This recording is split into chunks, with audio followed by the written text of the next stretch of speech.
What's up, everybody? Welcome to another episode of our NFL season preview. Today, we're going through the same topics. We're going to hit the Philadelphia Eagles today, working our way through the NFC East. Might have a surprise team here today with the Eagles. We're going to break down everything like we've done every other team last season, additions, subtractions, what we can expect from this team this season and going forward. If you like what we're doing here, please hit that like, comment, let me know what you like, what you don't like as normal, and please hit that subscribe button so we can keep these episodes going. Let's get right into it. So I'll highlight as I go, like every other episode. We'll start with last season. Let's do. That looks like their color. So last season they were 9-8. Started off 3-6, and then they won 6 of their last 8. So they got hot at the end of the season. You know, the coaches, they stayed the same. Sirianni came in as the rookie coach, showed that he could do something. That should stay on top. Let me fix that. Let's see. Put it on top. Sorry. Sirianni come in, showed that he could do something with this team. Jalen Hurts got the starting role and is trying to show that he's the quarterback of the future. We'll get into that as we go. So we'll start with the draft. So with the draft, their first overall pick, they traded back, got Jordan Davis. They got him not even starting right now. They got him at the 13th pick, the D tackle from Georgia. You know, he's learning from two of the best in Brandon Graham, Fletcher Cox here in the front four. And at worst, he's going to be a dominant run stuffer from day one. So, I mean, great upside for sure. Can be all-time great player, especially after you see what he did at Georgia. But it's looking good for him and the Eagles with that first pick. So let me show you. We're going to have a tale of two sides of the tape. We're going to have Jordan Davis, who tested off the charts. Look at these percentiles. Weight, height, broad jump, vertical jump. I mean, all these 70, almost basically 74 or higher in everything, rated off the charts. So you have that. They traded their 18th and a third to get A.J. Brown. Huge trade to get in that number one wide receiver to pair with Devontae Smith, make him a wide receiver 2 maybe. Still could have been wide receiver 1, but they bring in the dominant A.J. Brown to prove that Jalen Hurts can be the quarterback of the future, or to find out. Their second round pick, they took the center out of Nebraska, Cam Jurgens. You know, they may redshirt him this first year, and he can learn from Stoutland and I said Stoutland, sorry, from Kelsey. Sorry, I apologize. He's gonna learn from Kelsey and get in what he can learn this year, and follow it up, and maybe be the starter for the future. But here's a neat statistic that out of the last 16 centers drafted in the first or second round, 14 have started 10-plus games their rookie season. The only two exceptions was Cam Irving and another center that was on the IR the entire season. So, I mean, if history tells us anything, is that he's going to get a lot of starts. He may start elsewhere on this line. We'll see what happens. Third round, they stopped the fall of Nakobe Dean, paired him with Jordan Davis, teammates from Georgia. His pec injury is what made him slide that far. He's undersized, which also made him slide. But, I mean, he can cover running backs and blitz with the best of them. So, I mean, there's a lot of upside with him, especially if the injuries can stay back and not have any more. He was also the Butkus Award winner. So, I mean, solid player for sure. So now we get into free agency. His teammate splashes all over. Hassan Reddick. Not even on here? Oh, there it is. Sorry. Looking in the wrong spot. So Hassan Reddick, got him as an edge rusher. Potentially the biggest free agent steal of this year, of the offseason this year. He had the 5th most sacks over the past 2 seasons with 23.5. And the Eagles' last double-digit sacker was Connor Barwin in 2014. So huge pickup there. Here lately they got James Bradbury from the Giants, released him, cut him, whatever you want to say. He comes in now to be the CB2 behind Darius Slay. And he's going to come in and start over McPherson and probably Gowan. I mean, obviously he's the starter. I mean, he's definitely taking their spots for sure. So a tag team right there between Slay and Bradbury is going to definitely help them in the NFC East. We'll get more in depth with this as we go along. They also brought in Kaiser White from the Chargers, great signing. Zach Pascal, who's going to be their wide receiver 4. Rager's probably, his time is near done probably in Philadelphia. But you look at Pascal, who's a solid 4th option. You got Quez Watkins, who is blossoming as the 3rd in the slot. So, solid wide receiver group for sure. They then bring in Jaquiski Tart from San Francisco. I think he's definitely going to get plenty of playing time. They don't have him as a starter here, but he's definitely going to see the field a ton. Huge underrated signing. He had the third lowest completion percentage whenever he was thrown to at him as a safety since 2019. It was 57.5%, so a great coverage safety as well. So definitely shoring up that secondary. And then they also get Brandon Graham back. It was a horrible circle, but they get Brandon Graham back from injury. So I mean, it's basically like they're re-adding him. So they had plenty of additions and very few losses. We'll hit their few losses that they had. Brandon Brooks, they lost him at the guard position. He retired, so a hit to the offensive line. Still great offensive line though. Rodney McLeod, safety, he's out. Steven Nelson also gone. So just a few losses on this team. Not much to really worry about outside of Brandon Brooks. Sorry. So looking at their strengths, first one is that they brought in A.J. Brown. They now have a legit wide receiver one. They turned a positional weakness now into a strength. Devontae Smith doesn't have to have the focal point be on him every game. He has A.J. Brown to take all the pressure off of him. You just worry about injuries. But outside of that, I mean, A.J. Brown has proven that he can go get a ball, and Jalen Hurts is going to have the opportunity to show that he's the quarterback of the future for sure. Another strength is that every starting position on this team is solidified. They're just working for depth at this point. And, I mean, they're drafting for depth. I mean, it's crazy. The offensive line is still solid, one of the best in the league. PFF has them as the best going into this season. So we'll see about that. They have so many outstanding players, obviously, that they were able to draft with their second-round pick with a player to stash him for the future. I mean, he's probably going to come in whenever players have injuries, but they're not planning on starting him day one, I'm not assuming. So with that said, I mean, that shows how great their offensive line is. Their run game altogether is a strength of this team, as we know.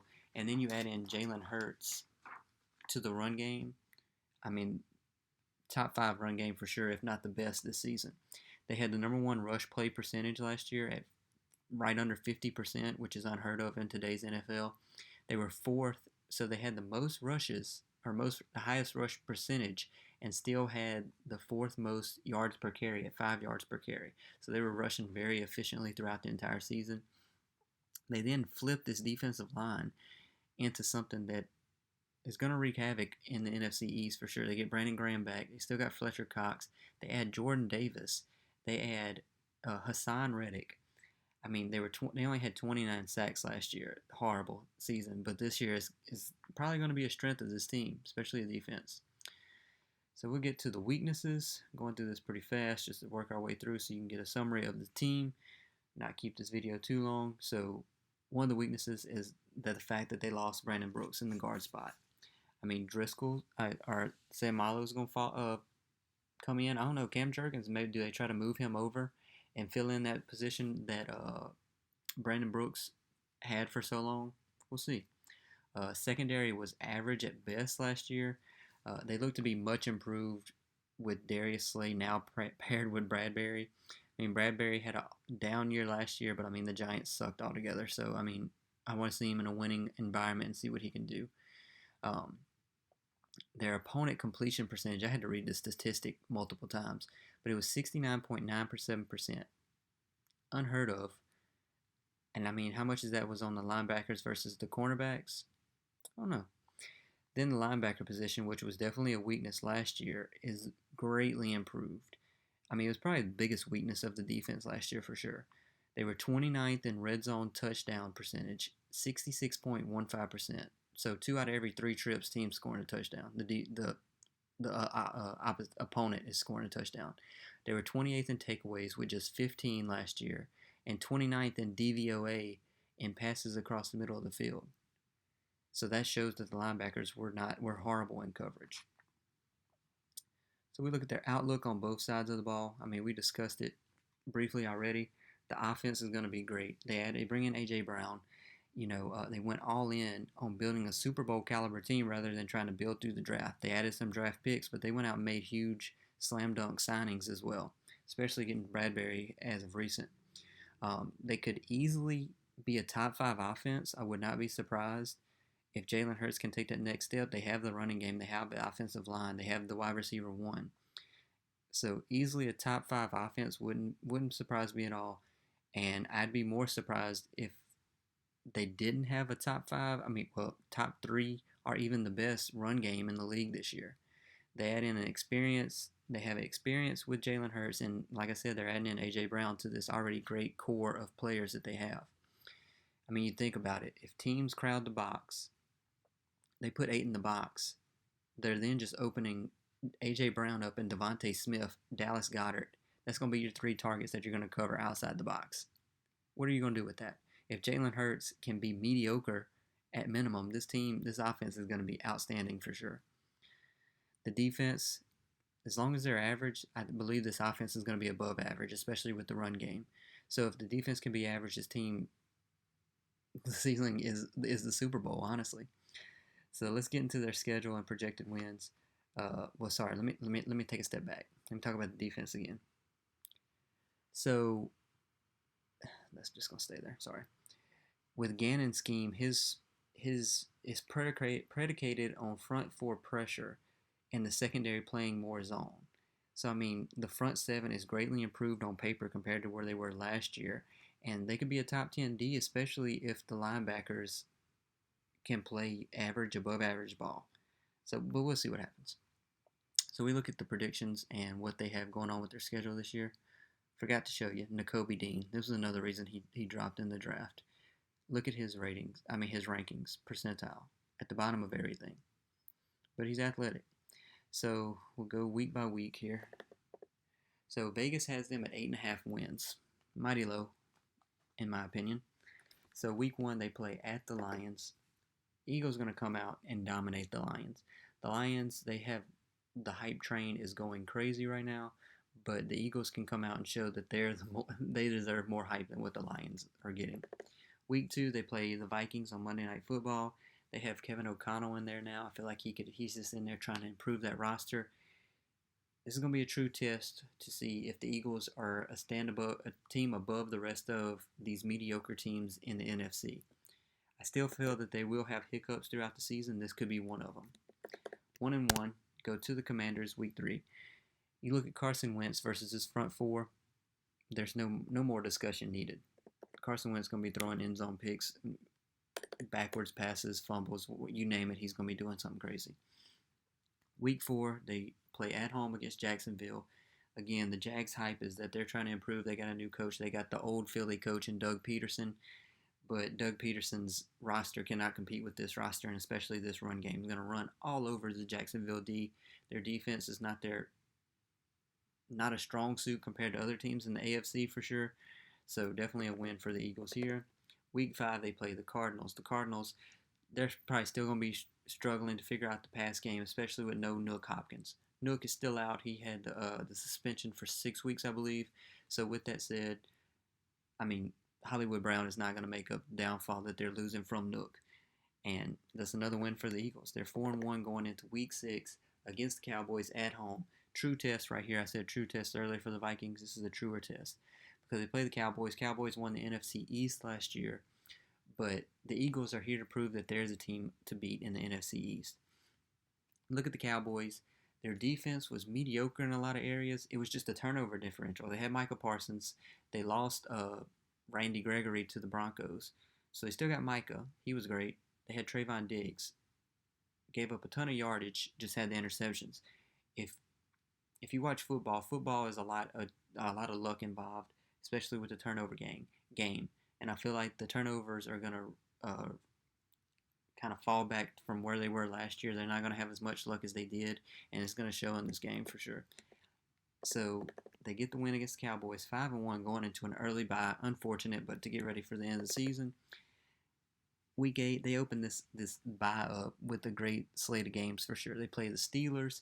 Doesn't matter if it's Mitch Trubisky or Kenny Pickett. That team is not going to score enough to keep up with this run game of this. That's going to put points on the board for the Philadelphia Eagles. Another win. Play the Texans. We don't really have to say much about the Texans. They're probably going to be competing for a number 1 top 3 pick. Not going to be a competitive game, I don't foresee. So they are now 7-1 going into. Oh, I'm sorry. Yeah, 7-1 going into week 10. 7-1? Yep. Sorry. Can't count. 7-1 going into Week 10. They play the Commanders. Monday Night Football. I spoke about it earlier with the Vikings. I mean, they're greatly improved, but this team is not just going to run the table on everyone. Wentz can shine from time to time. He's going to want to come back to Philly and show something. I feel like they could have a hiccup here and get a loss. Wouldn't surprise me. Here's the tough slate of games. So if they lose that game, they then play at the Colts. Matt Ryan has that team improved. Could hit a little skid. Wouldn't surprise me, especially the Colts being a team that's going to need wins, especially to get above the Titans in that AFC South. We'll see what happens. Then they follow that up with the Packers. Packers are Super Bowl favorites, especially in the NFC, but the Eagles could definitely be a dark horse team to take that crown away from them for the NFC, or to be an NFC favorite for sure. So we're looking at back-to-back losses. Unfortunate, but they're still right now 7-4 going into Week 13. They play the Titans. I feel like this could be a close game. Titans, their pass D is not the best. Is the Eagles' pass offense going to be great? We'll see. Another matchup is that the front four of the Titans is great, but the offensive line of the Eagles is great. So I feel like this could be a close game, but this is both a prove-it game for the Eagles and for Hurts if he wants to take this team to the next step and get them into the playoffs. I feel they get the win here. They then follow that up at the Giants. The secondary of the Giants is going to be torched. Jalen Hurts could be a bottom 10 quarterback and probably still torch the Giants in this game. Their secondary is god-awful, and it's going to show in this game. They play Justin Fields in Week 15. If you've seen any of the other videos, Justin Fields is going to be lucky if he puts up 10 points per game this year. I know they just got N'Keal Harry today, but good luck to them doing anything special with that offense. Another win. 3 in a row, bounce back after 3 losses. I know I spoke highly about them beating the Cowboys in the Week 6 matchup. Still can't go too far and say they're going to sweep the Cowboys. Cowboys still have a great offense, even though they lost Amari Cooper. Zeke's probably regressing, but they still have enough on that team that I wouldn't be surprised if they split the season series. Week 17, they play the Saints, and the Saints are playing for the playoffs as well, and I feel like this could be another hiccup. That defense is good. Week 18, they end the season with a win, finishing the season with 1, 2, 3, 4, 5, 6, 7, 8, 9, 10, 11, and 6, winning the NFC East and getting a top 4 seed going into the playoffs, proving that there's a team going forward in the NFC East. So 11 and 6. So now what I do with every video is discuss the top players at their position, who could be a top 5, top 10 player in that position. This team has plenty. Top 5 candidates, Jason Kelsey for sure at the center position. Darius Slay, Bradbury, can he bounce back? It's definitely a top 5 duo. Can they either one of those be a top 5 player in their respective positions at the cornerback position? A.J. Brown, if he can get enough attention, enough targets, he could definitely be a top 5 player for sure. And then Dallas Goedert, top 5 tight end. I feel like he gets underrated, doesn't get talked about a lot.